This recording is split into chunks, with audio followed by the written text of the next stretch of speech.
Hey friends, Jessica here from Northern California, and if you are new to my channel, I'm here to document my breast cancer journey. I was diagnosed in October of 2022 after finding a mass on the outer part of my breast. I had a radical mastectomy in November. I did chemotherapy from December through April and radiation from mid-May to early June, 16 treatments of radiation. I spoke with my plastic surgeon yesterday for the first time to go over what the future holds. So the first thing she brought up was my right breast and what we were going to do with it. And I told her I am over it. I cannot tolerate the heaviness of it. So that's coming off in August of this year.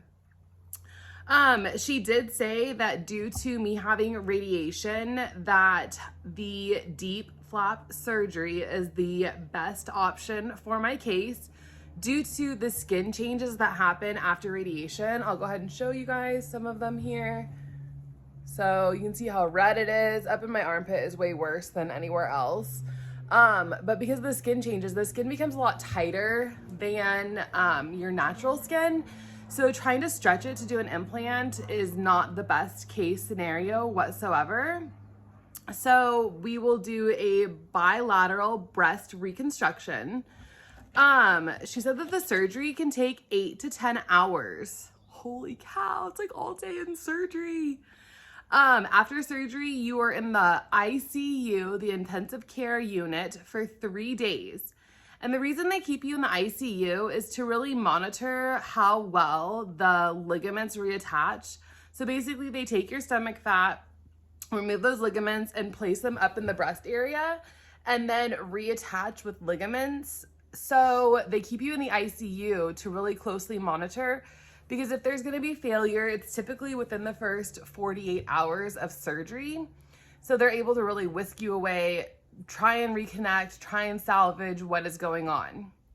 And then she said that total recovery is about 2 to 3 months. Now, she said that for the actual incision itself, it is hip to hip. That's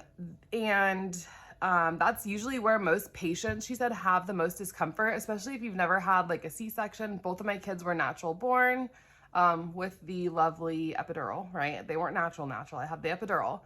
And that they use the same scar. So again, I'm going to show you guys, sorry, trigger warning, but they'll use this same scar to reconstruct. Now, there's not a ton of skin here, right? So what she said is they'll use this scar and then they'll use some of my stomach fat to add the bottom part of the breast to recontour it. So basically it's getting a mommy makeover. Yay. I can use the mommy makeover. But she said the reason, like, why would someone choose the DIEP flap surgery? It feels like actual breast tissue. It is warm and it's soft and it will age as you age. So she said, I'm 35 right now, guys. So she said when I'm 40, they'll still probably be nice and perky. But when I'm 90 years old, they're not going to be like up here. They're going to slowly, gravity will take the course with them. She did mention that underneath the belly button is typically always numb due to the pulling and the tightness that they do.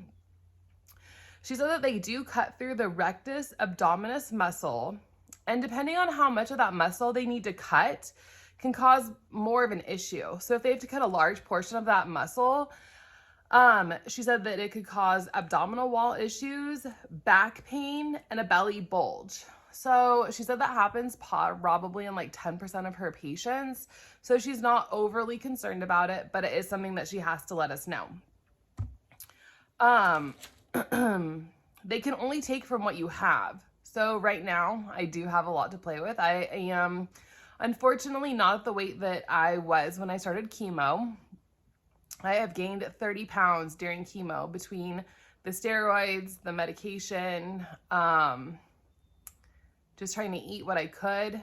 But that's something I'm going to talk about in another video about weight loss. She said that most people do want a second, third, or fourth surgery after the big 8 to 10 hour surgery. And that's just to kind of fancy everything up, fancy up the scars, make nipples. She said that they can add or remove volume as well. So remember, like I said, they use what you have, but say you only have enough stomach fat to make B cups, but you want C cups. They can liposuction from another part of your body and inject them into the breast to help make more volume. So she said for my height and age that I should be 200 to 215 pounds, ideally. That would be like the safe weight for them. My goal weight is 175 pounds. When I started this whole process in May of 2022, I began a weight loss journey with real food. And by the time I had surgery, I was at 210. And when I started chemotherapy, I was at 203.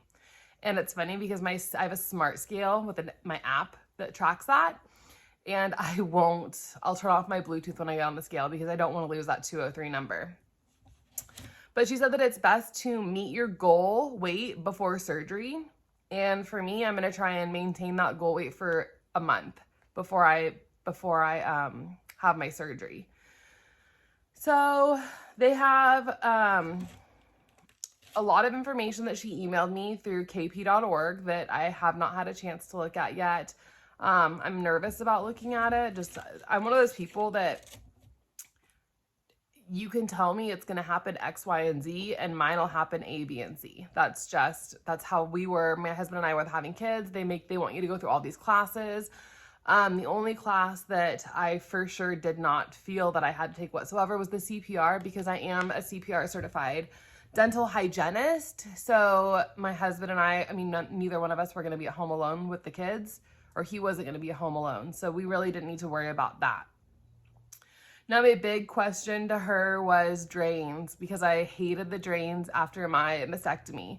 She said that typically one on each breast for about a month, and in the abdomen, one on each side for 4 to 5 weeks. It's a long time. So, all right, guys, that's what I took from my plastic surgery video call yesterday. She seems awesome. She seems really upbeat, a really good personality. A lot like how I feel, and it's cool because she has kids, 2 boys that are 6 and 3, and my boys are 4 and 7. So it's pretty cool how life works out. And as I'm doing this video, I keep seeing my little Godzilla right there. See, on top of the fridge? He's our house protector. He's been in our family for 32 years. So I'm like, people are probably wondering what that thing is up there. That's Godzilla. So, all right, guys, I will update. I'm going to talk more about my weight loss journey in another video. And then I'm still very burnt, very discomforted with my radiation, but it's okay. One day at a time. Have a fabulous day, everyone. Bye.